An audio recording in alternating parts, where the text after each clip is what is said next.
तर सकाळी 7:30 वाजता मतदानाला सुरुवात झाली असून हिंगोलीच्या कळमनुरी विधानसभेचे आमदार संतोष बांगर यांनी मंगळवार भागातील जिल्हा परिषद प्राथमिक कन्या शाळेवर मतदानाचा हक्क बजावलेला आहे।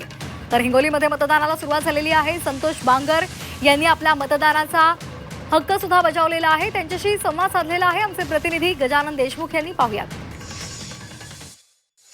हिंगोली कळमनुरी विधानसभा मतदारसंघाचे शिवसेनेचे आमदार संतोष बांगर आपल्यासोबत, त्यांनी नुकतंच मतदान केलं सहकुटुंब। आता काय सांगाल, कशा पद्धतीचं सगळं वातावरण आहे, काय एकूणच मतदान केलंय, मतदानाचा लोकशाहीचा जो महत्त्वाचा अधिकार आहे तो तुम्ही बजावलात? अतिशय दणदणीत या ठिकाणी वातावरण आहे। माझ्या हिंगोली शहरातल्या माझ्या सर्व मतदार बांधवांना या ठिकाणी एक शिवसेनेचा मावळा म्हणून सर्वांना विनंतीपूर्वक आवाहन करतोय की आपण आपलं एक मत, अमूल्य मत या ठिकाणी करावं आणि चांगल्या माणसाच्या पाठीमागं आपण खंबीरपणे उभं राहावं।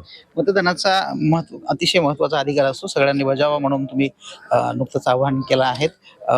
यावेळेस तरी मतदानाचा टक्का जो आहे ते वाढताना पाहायला मिळेल का? मला वाटते की चांगल्यापैकी, कारण की सर्व माझे शिवसैनिक घराघरापर्यंत लोकांच्या पोहोचलेत।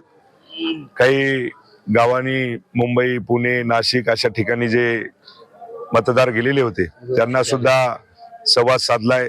त्यांना सुद्धा त्या ठिकाणी आम्ही विनंती केली की तुम्ही मतदान करण्यासाठी या।